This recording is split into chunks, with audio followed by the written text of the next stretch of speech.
Good morning to all you fearfully and wonderfully made teachers out there. I'm Dr. Jerry Potts with Katalysator Educational Solutions, and today's teaching tidbit is the difference between reading comprehension and writing instruction.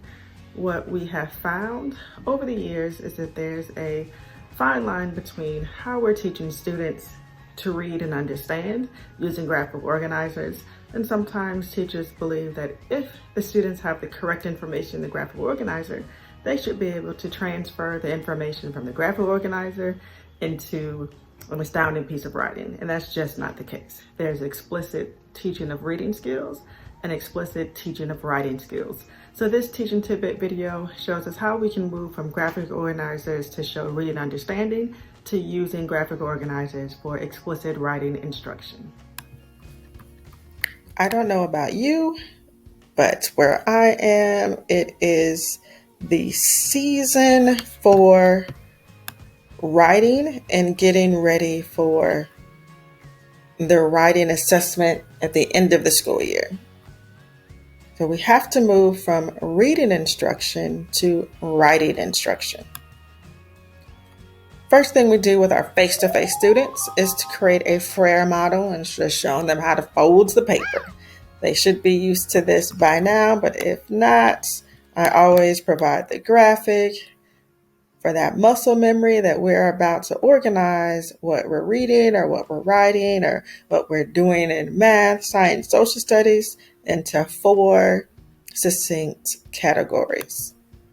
If they are virtual students or I want to do the activity virtually, I do it this way and have a Google slide that I share to them. And they usually have a blank Google slide somewhere in their Google Classroom where they can always make a copy just in case they need one and they want to create their own for their other classes. First step is our reading close read graphic organizer. And for this one, it is not a step-by-step guide of we're going to spend a whole day just digesting the passages, because at this point in the year for upper elementary, they should be able to read and organize their ideas on their own, independently. And that frees up a lot of class time for the writing instruction. So for reading and doing the close read graphic organizer, there's 4 sections. Section 1 is for passage 1. Section 2 is for passage 2. Section 3 is which passage you agree with more and why. And section 4 is they have to answer the prompt with 2 or 3 reasons. So if the prompt is something like, which historical figure had the most impact in the 21st century, then they would answer the question based on the 2 passages and give their 3 reasons. And the reason why section 1 and section 2 say that they have to put the page and paragraph number in detail for detail 1, 2, and 3 is because I don't want them using this space to rewrite the passage, how they plagiarize and want to write the sentences word for word. No, they just tell the page number or paragraph number from detail 1. They might say detail 1, achievement, detail 2, legacy. So they do something like that, like a theme, and then where they found that detail, because I want them to be able to articulate their ideas when we do our think, pair, share after the graphic organizer is complete. And we may do it in small group or we may do it as a closure. Now for the writing graphic organizer, the last box for the reading was restating the prompt with their reasons. That is the first box for the writing graphic organizer. So if we're doing it as a closure and I'm checking their work or I had them revise it, they already know what they need to do, whether it was checked off or whether they have to revise before they place that into section 1. Section 2 is when they take those ideas where they're only putting like a theme or a topic and then the page number. Here they are writing their 2 to 3 ideas with a passage they agreed with, a concise paraphrase statement from the passage, not word for word, not in quotation marks. I want them to paraphrase and summarize, because where we are right now, they're not good at quoting. They'll want to quote the whole thing, so that's not allowed. And they have to handwrite it, so they're not copying and pasting. So one detail from the opposing passage that they disagreed with, that's citing their evidence. And they have to have details from both passages in order to get full credit. So that's why for that section, they're putting 2 or 3 ideas with the passage they agree with and 1 from the passage they do not agree with. Section 3, they're explaining why they chose the details from Section 2. Why were those heavy hitters that you wanted to address? And then Section 4, if it's an opinion piece especially, how are you going to appeal to your audience? What is your phenomenal hook and your summary statement? What is going to make someone want to read your work over someone else's? And how are you going to leave an impression in their mind as they finish reading it that they need to either agree with you or be so passionate they want to find you and disagree with you? So before they write, they have their graphic organizer, which pretty much shows their brainstorm of what they want to write about.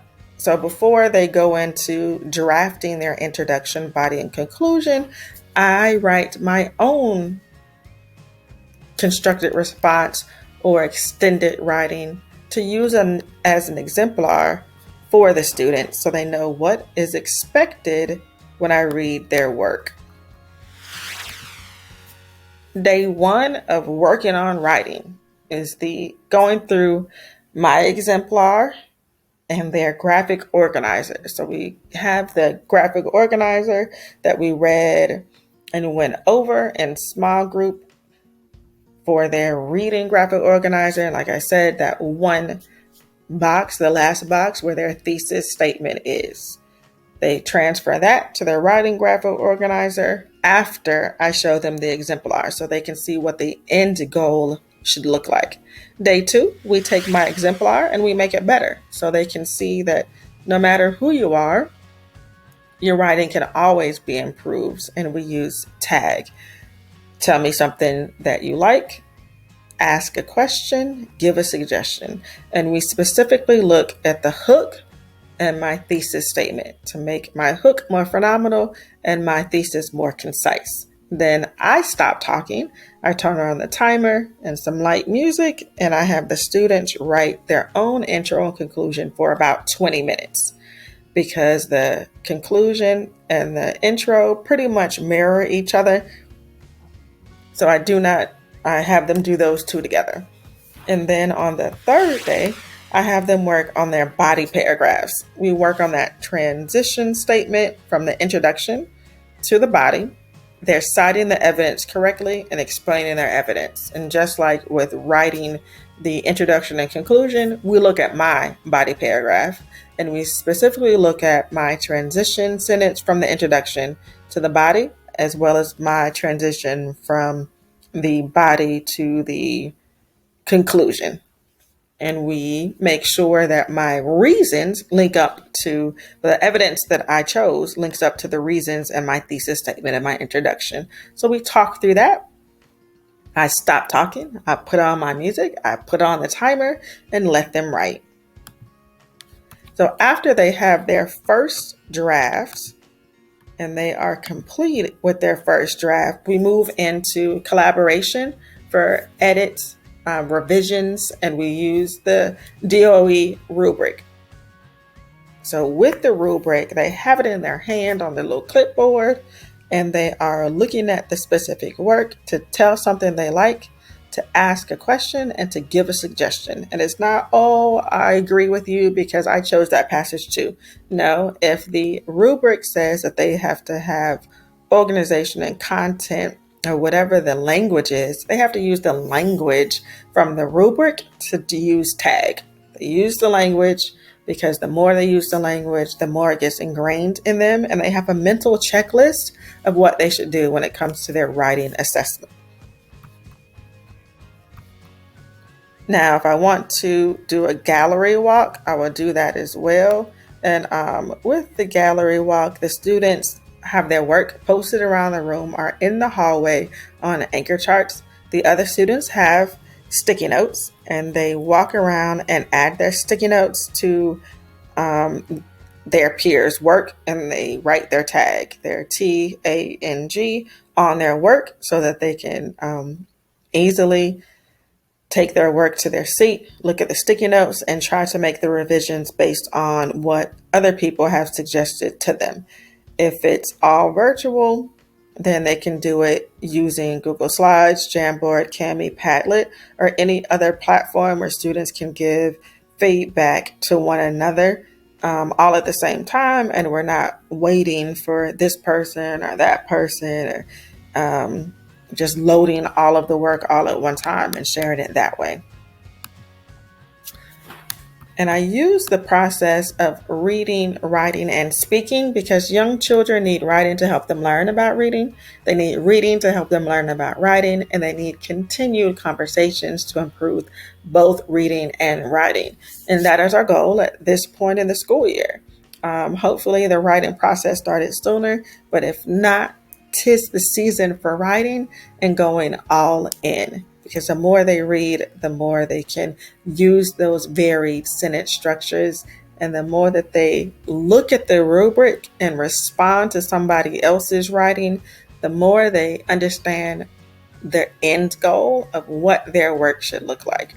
And the more they can talk about it, they are more confident in how they articulate their ideas verbally and in writing. So hopefully you are able to use the graphic organizer for reading, the graphic organizer for writing, and the tag and gallery walk for collaboration.